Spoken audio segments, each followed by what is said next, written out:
प्यारे बच्चों नमस्कार। एचएलसी फिजिक्स में आप सभी का स्वागत है।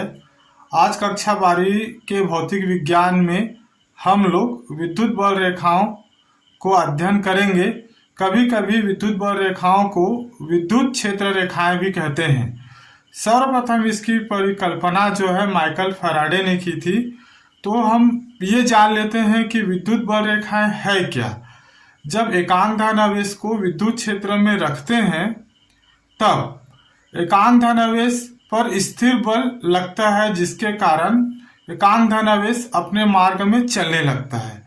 तो चली गई रेखाओं को ही हम विद्युत बल रेखाएं या विद्युत क्षेत्र रेखाएं के नाम से जानते हैं। इसकी जो व्याख्या सर्वप्रथम जो है माइकल फैराडे ने किया। बोलचाल की भाषा में विद्युत बल रेखाएं एक काल्पनिक वक्र रेखाएं हैं। ऐसी रेखाएं होती नहीं है, पर इसको हम अध्ययन की दृष्टि से ऐसा मानकर चलते हैं कि ऐसी रेखाएं होती हैं और ये पढ़ने के लिए अध्ययन करने के लिए आसान होती है। तो भौतिक भाषा में इसकी परिभाषा क्या है, आइए हम देखते हैं। आइए अब विद्युत बल रेखाओं की परिभाषा को देखते हैं।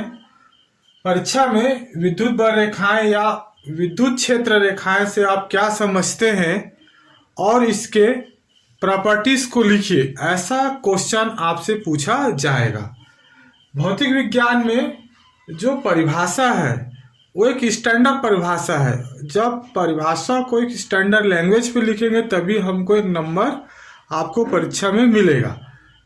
और दूसरी बात ये बता दूं परिभाषा को पढ़ने से पहले कि विद्युत बल रेखाएं एक काल्पनिक वक्र रेखाएं हैं।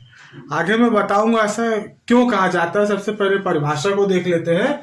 विद्युत बल रेखा विद्युत क्षेत्र में खींचा गया वह काल्पनिक व निष्कोण वक्र है जिस पर एक स्वतंत्र एकांक धनावेश गमन कर सकता है। देखिए, जब विद्युत क्षेत्र में एकांक धनावेश को रखते हैं तब एकांक धनावेश पर एक स्थिर विद्युत बल गति करने लगता है, जिसके कारण एकांक धनावेश अपने मार्ग में चलने लगता है। और इसी चलने के कारण चली गई या चलने के कारण जो परिवर्तन होता है उसको ही हम विद्युत बल रेखा या विद्युत क्षेत्र कहते हैं। तो पुनः एक बार इसकी परिभाषा को देख लेते हैं। विद्युत बल रेखा विद्युत क्षेत्र में खींचा गया वह काल्पनिक व निष्कोण वक्र है जिस पर एक स्वतंत्र एकांक धनावेश गमन कर सकता है। अब एक एक करके हम इसके गुणधर्म या प्रॉपर्टीज को भी देखेंगे। अब विद्युत बल रेखाओं के प्रॉपर्टीज को देखेंगे। पहला प्रॉपर्टीज है विद्युत बल रेखाएं धनावेश से प्रारंभ होकर अनंत तक जाती है। इसको चित्र से समझ जाते हैं। तो देखिए, ये हो गया हमारा जो है धनावेश हो गया। अभी धनावेश जो है धनावेश से रेखाएं विद्युत बल रेखाएं जो प्रारंभ होकर कहां तक जाएगी, ये अनंत तक जाएगी। इससे प्रतीत हो रहा है कि धनावेश से जो विद्युत बल रेखाएं निकलती हुई प्रतीत हो रही है। दूसरा प्रॉपर्टीज है विद्युत बल रेखाएं अनंत से होकर ऋण आवेश पर समाप्त हो जाती है। देखिए, ये हमारा हो गया ऋणावेश। तो जो विद्युत बल रेखाएं है वो कैसा प्रतीत होगा कि अनंत से रेखाएं आ रही है और ऋण आवेश पर कैसे हो जा रही है, समाप्त हो जा रही है। तो विद्युत बल रेखाएं की जो पहला प्रॉपर्टीज है वो क्या बता रही है आपको कि विद्युत बल रेखाएं धन आवेश से प्रारंभ होकर अनंत तक जाती है। देखिए, धन आवेश से विद्युत बल रेखाएं निकलती हुई प्रतीत हो रही है, अर्थात ये अनंत तक जा रही है। दूसरी प्रॉपर्टीज बोल रही है कि विद्युत बल रेखाएं अनंत से होकर ऋण आवेश पर समाप्त होती है। ऋण आवेश है और ये रेखाएं जो है विद्युत बल रेखाएं या विद्युत क्षेत्र रेखाएं वो अनंत से होकर ऋण आवेश पर समाप्त हो रही है।